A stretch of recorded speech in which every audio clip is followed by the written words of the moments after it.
بسم الله الرحمن الرحيم الحمد لله رب العالمين والعاقبة للمتقين والصلاة والسلام على خير خلقه محمد وعلى آله وأصحابه أجمعين أما بعد السلام عليكم ورحمة الله وبركاته. Allah subhanahu wa ta'ala Sayyidul ayyam va hajjil masakin bo'lgan juma kunida qilayotgan ibodatlarimiz husni qabul qilgan bo'lsin. Bugungi suhbatimizning mavzusi hayo. Hayo huwa inqibadun nafs an ityani amrin mahafata dhanb. Hayo degan so'zni lug'aviy ma'nosi mazammatga yoki ma'lumotga qolishlikdan qo'rqib kishi o'zini nafsini ba'zi bir ishlardan tiyishligi. Mana shu narsa hayo deyiladi.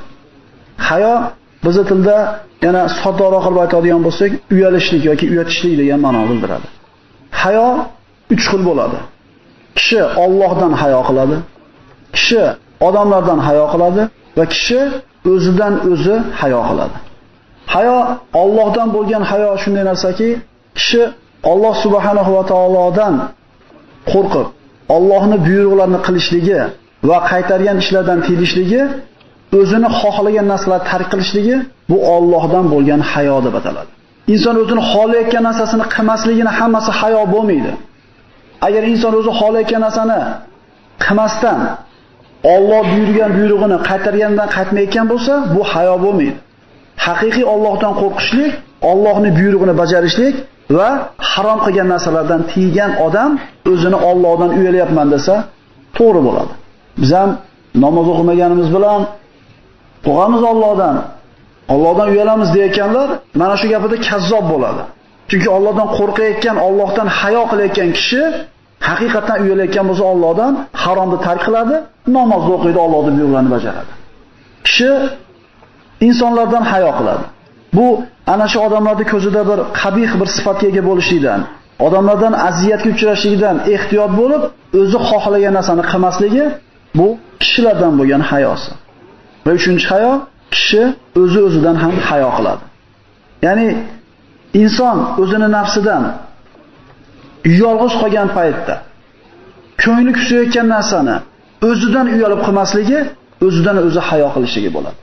Mana shu hayoda eng bir chiroyli ko'rinish shuki, masalan, juma namozini yoki peshin namozini, boshqa namozlarni jamoatga chiqib o'qimasak yoki bo'lmasa juma namoziga bormasak, sen jumani qayerda o'qiding deb biroz so'rab qolsa, shu odamga javob bera olmay, xijolat bo'lib qolmay deb chiqishligi mumkin bir inson. Odamlardan hayo qiladi.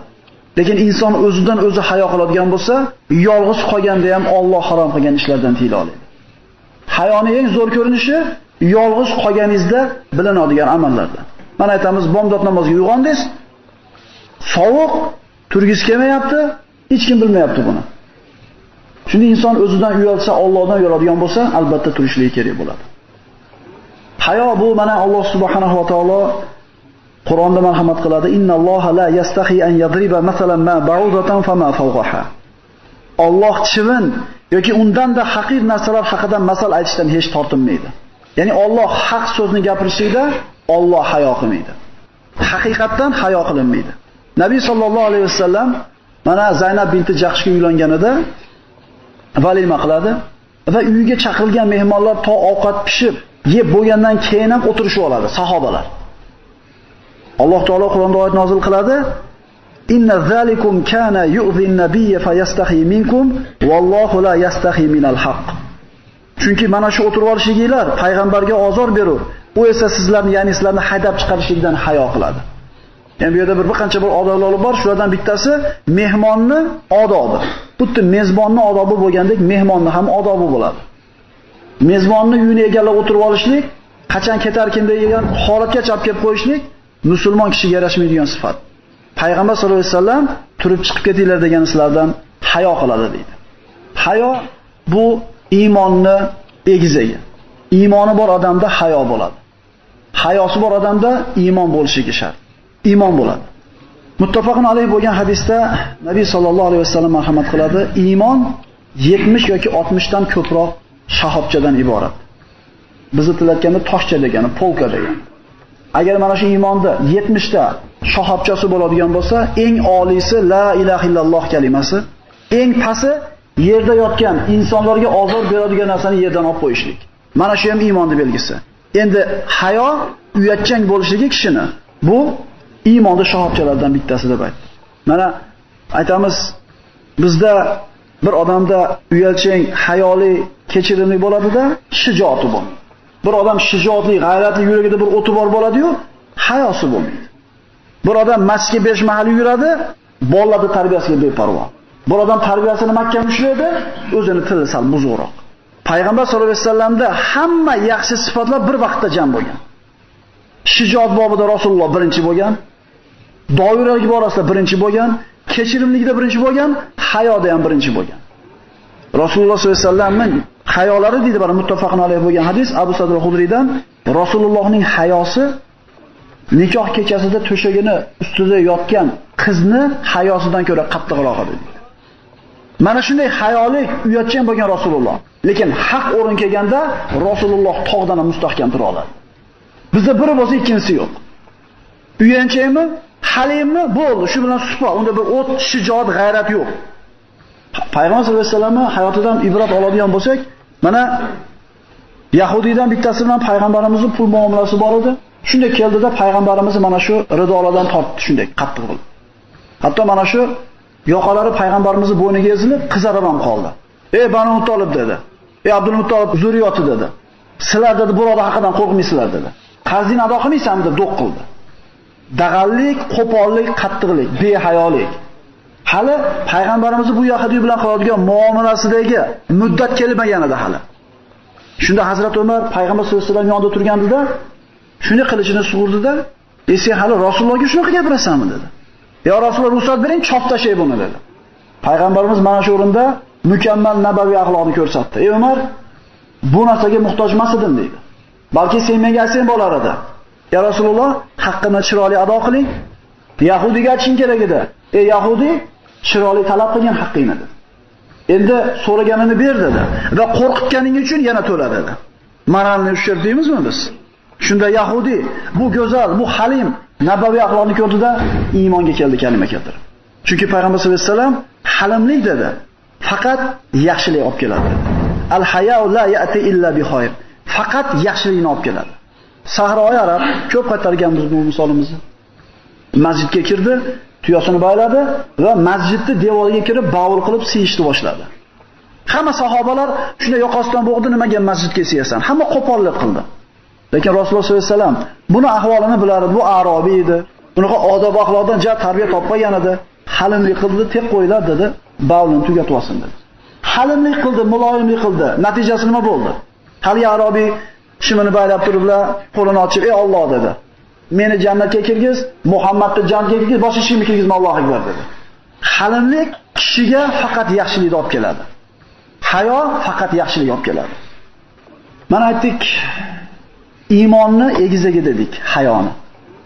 Rasululloh sollallohu alayhi vasallam kunlarda birida ko'chada o'tib ketayotganida bir ansoriy boshqa bir kishini hayoga da'vat qilib turgan edi. Ya'ni bir behayolik odam shekilliki, uyatchan bo'lgan, Allohdan hayo qilgan deb gapirganda payg'ambarimiz eshitib qoldilarda, "To'xtang" dedi. "Tek qo'ying buni" dedi. Chunki hayo gapirib singdiriladigan narsa emas. Dahu fa innal haya minal iman. Tek qo'ying. Hayo iymondan bo'ladi. Hayosi ozmi, behayomi, besharmmi? Demak, iymonida juda katta bir nuqson bor. Agar insonning iymoni mukammal bo'ladigan bo'lsa, iymoni to'liq bo'ladigan bo'lsa, albatta bunda hayo degan sifat bor bo'lishi kerak. Xo'p, mana endi hayoda payg'ambarimiz nima degan? Imom Termiziy rivoyatida Rasululloh sollallohu alayhi vasallam sahobalarga aytdiki, "Allohdan hayo qilinglar" dedi. "Allohdan uyalinglar" dedi. Bu Rasulullohning sollallohu alayhi vasallam so'zlarini eshitgan sahobalar, "Ya Rasululloh, biz hammamiz Allohdan hayo qilamiz" dedi. Va aytdi-ku, "Biz ham Allohdan qo'rqamiz, biz ham uyalamiz" deydi. Payg'ambar sollallohu alayhi vasallam haqiqiy hayoda nimani aytdi? Haqiqiy hayo kallaga kelgan fikrni qaytarishlik, to'g'ri kelgan narsani fikr qilavermaslik, kallaga to'g'ri kelgan g'amni kirgizmaslik, qoringa to'g'ri kelgan taomni yeyavermaslik, o'limni eslashlik, balolarni eslashlik, mana shu narsa haqiqiy hayo dedi. Agar soddaroq qilib aytadigan bo'lsak, halolni qilib, haromdan tiyilishlik lekin kishida hayodi borligiga ishora qiladi. Imom Termiziy va Ahmad keltirgan hadislarda Nabiy sollallohu alayhi vasallam marhamat qiladi: "Arba'un min sunanil mursalin: at-ta'attur, an-nikah, was-siwak wal-haya." Avvalgi payg'ambarlardan qolib kelayotgan sunnat 4 ta deydi. Ya'ni hamma payg'ambarda bo'lgan mana shu sunnat. Bittasi xushbo'ylanishlik. O'zini hidini shirin qilib yurishlik, yuvinib yurishlik, atir sepishlik, musulmonning hidini yaxshi bo'lishligi. Keyingisi nikoh, keyingisi misvoq ishlatishlik va to'rtinchisi hayo dedi. Mana shu 4 ta sunnat hamma payg'ambarlarda bor bo'lgan. Salaf solihlardan mana hayoga shunday bir ta'rif beriladiki, ulamolardan biri aytadi, hayo kishini qabih bo'lgan ishlarni tark qilishlikka buyuradi va har bitta haq egasini haqqini ado qilishlikka yetaklaydi. Kishi qabih ishlarni tark qilayotgan bo'lsa, bir va har bitta haq egasini haqqini o'rnida ado qilayotgan bo'lsa, bu kishi hayoli kishi deb ataladi. Endi keyingi hakimning so'ziga quloq solamizda, biz o'zimiz hayoli kishimizmi yoki behayo kishimizmi? Mudobolardan biri aytadiki, "Man amila amalan fi sirri yastahi minhu fil alaniyati falaysa li nafsihi indahu qadarun." Bir odam deydi, mana solib ko'raylik o'zimizni shu tarozda o'lchovga. Yolg'iz qolganda bir ishni qiladi-da, shu ishi oshkor bo'lib qolsa uyalib qoladi. Tushunarli bo'ldimi? Yolg'iz turganda bitta ishni qiladi, uyalmaydi o'zidan. Endi odamlar eshitib qolsa uyalib qoladi bu gapdan. Demak, shu kishi o'zini o'zi hurmat qilmas ekan. O'zini uyatga qo'yib qo'yaptimi? Demak, o'zini hurmat qilmas ekan. Al-haya'u minal iman wal imanu fil janna wal badha'u minal jafa wal jafa'u minan nar. Ibn Majah rivoyati. Hayo dedi Rasululloh iymondan. Iymon esa jannatdan. Behayolik, besharmlik bu jafodan, quruqlikdan, iymonsizlikdan.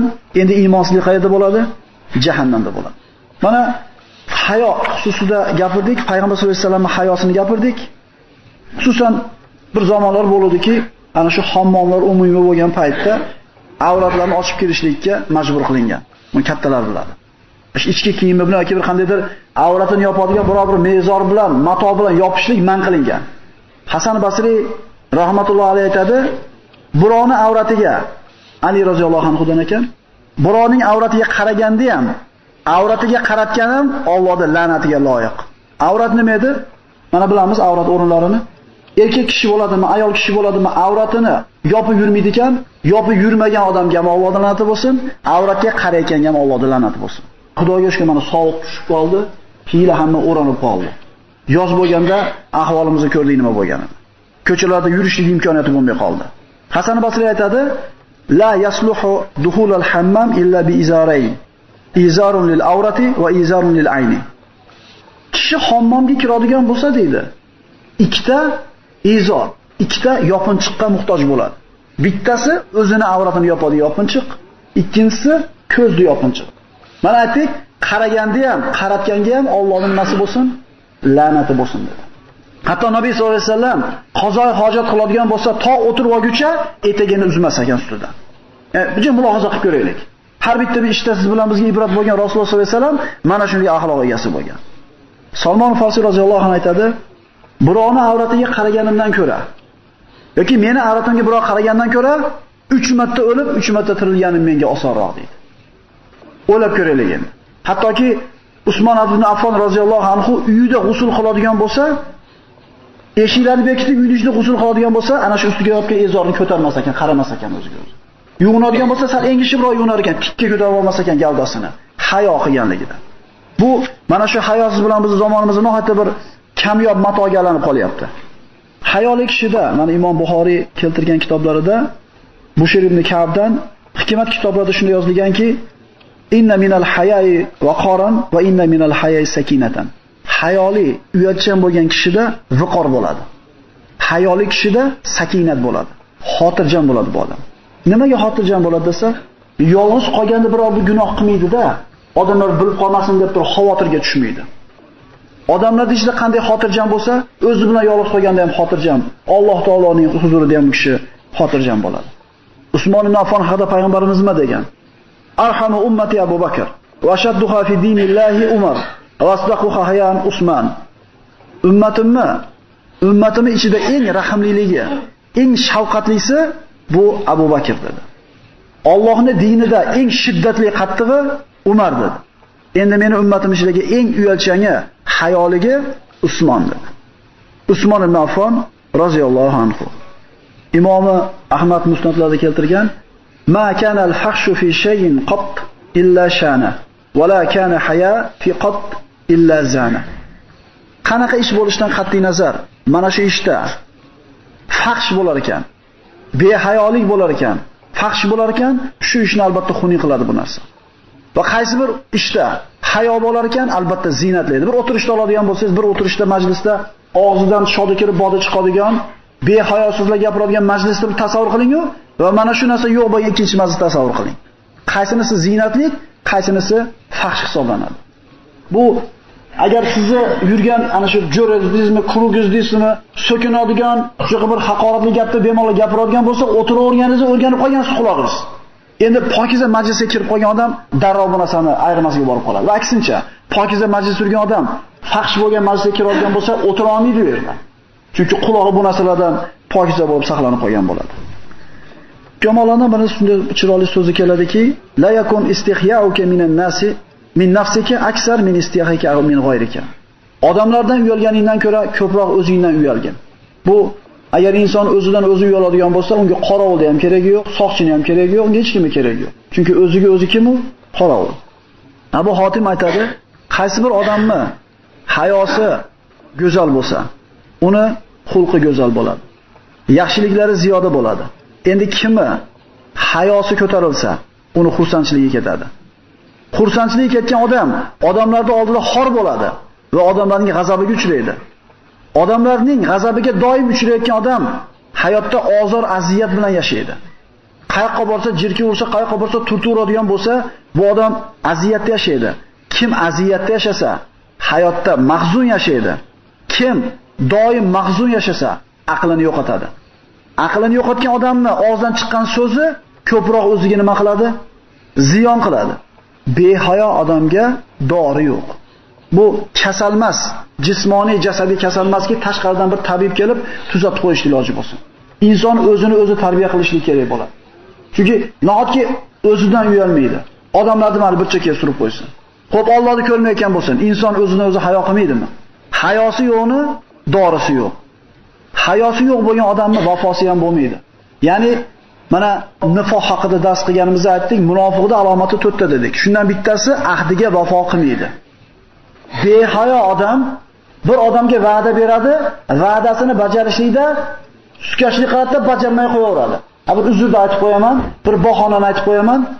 Hayosi bor odam va'da berdimi nima qiladi? Bajaradi. Avvalambor Allohdan uyaladi u. Qolaversa o'zidan uyaladi. Qolaversa odamlarning oldida nima degan odam bo'laman? Qo'y, shu joyga bormasam, shu va'damni ustidan chiqmasam bo'lmaydi deydi. U iqtisodiy zararmi, foydami farqi yo'q. Endi behayo bo'lgan odamda vafo bo'lmaydi. Kim gapiga javob bermaydigan bir do'sti hamrohi bo'lishida xohlaydi. Vafosi yo'q odamni do'sti bo'lmaydi. Chunki bir do'stki doim sizga so'z beradi, bajarmaydi. Doim va'da beradi, ustidan chiqmaydi. Do'st qilasizmi buni? Bu erkak emas bu deysiz. Chunki o'zini birovlar oldida sharmanda bo'lishlikdan hayo qilmayaptimi? Vafosi yo'q odamni birodarlari, do'stlari bo'lmaydi. Endi dedi, behayo bo'lgan odam xohlagan gapini gapirsin, xohlagan ishini qilsin. Hujjat qilib Nabiy sollallohu alayhi vasallamning quyidagi hadis keladi. Buxoriy, Abu Dovud, Ibn Mojah va Ahmad keltirgan hadis. Inna mimma adraka an-nasu min kalamin nubuwati al-ula idza lam tastahi fafal mashid. Odamlarga dedi payg'ambarimiz, hamma payg'ambarlardan yetib kelgan bitta so'z bor. Ya'ni hamma payg'ambar aytgan buni. Hamma payg'ambar o'zining ummatiga aytgan, hamma payg'ambarlarning ummatlari eshitgan shu so'z. Nima edi bu? Agar uyalmasang, xohlaganingni qil. Hayosi bo'lmagan odam xohlagan ishini qilsin, xohlagan gapini gapirsin, oxiri tayin bu odamni. Bu mana zamonimizga qaytaylik. Aroqxo'r Allohdan qo'rqib, Allohdan hayo qilib aroqni tark qilmas ekan, dunyoda qanaqa oqibat topishini juda yaxshi bilamiz. Sutxo'r Allohdan hayo qilib sutxo'rligini tark qilmas ekan, qanday xor bo'lishini juda ko'pchilikda ko'ramiz birodarlar, lekin ne qilarki esimizdan chiqib qoladi. Sutxo'rlikka pul berganda ham, sutxo'rlikka pul olib turib 1 yil 2 yil zo'r yashagan odamda 5-yilini qaranglar nima bo'lyapti? Payg'ambarimiz nima deyapti? Hayo qilsam Allohdan xohlaganingni qil. Senga bo'laveradi endi deyapti. Xor bo'lib yuribdi har xil shaharlarda ketib odamlar. Qochib yurib uyga kela olmasdan. Nima sababdan? Alloh sutxo'rlikka qo'l urgan odamga Alloh o'zi urush e'lon qolaman degan so'zni eshitgan. Lekin urush e'lon qilguncha shu bir rez urib kelaman, bir marta shu operatsiyani bajarib olaman, shu bilan bo'lib ketadi degan Allohdan hayo qilmadi, Alloh xor qildi bularni. Harom tijorat bilan bola chaqasini boqib katta qilganlar Allohdan hayo qilmadi, hayotda xor bo'layotganini ko'ryapmiz. bola chaqasi xor qilyapti kerak bo'lsa o'sha ota-onasini. Allohdan hayo qilib gap tashimagan odam yoki gap tashigan odam Allohdan hayo qilmaydi. Allohdan uyalmasdan gap tashiyotgan paytda, g'iybat qilayotgan paytda, g'iybat qilayotgan odam o'shaga bo'lib qolsa, shu g'iybatchining holi qanday bo'ladi? Allohdan hayo qilib g'iybatni tashamadi, Alloh taolo dunyoda o'zida xor qildi. Mana hayoga kelsak, qiz kelinlarimizni kiyimlariga qaraylik.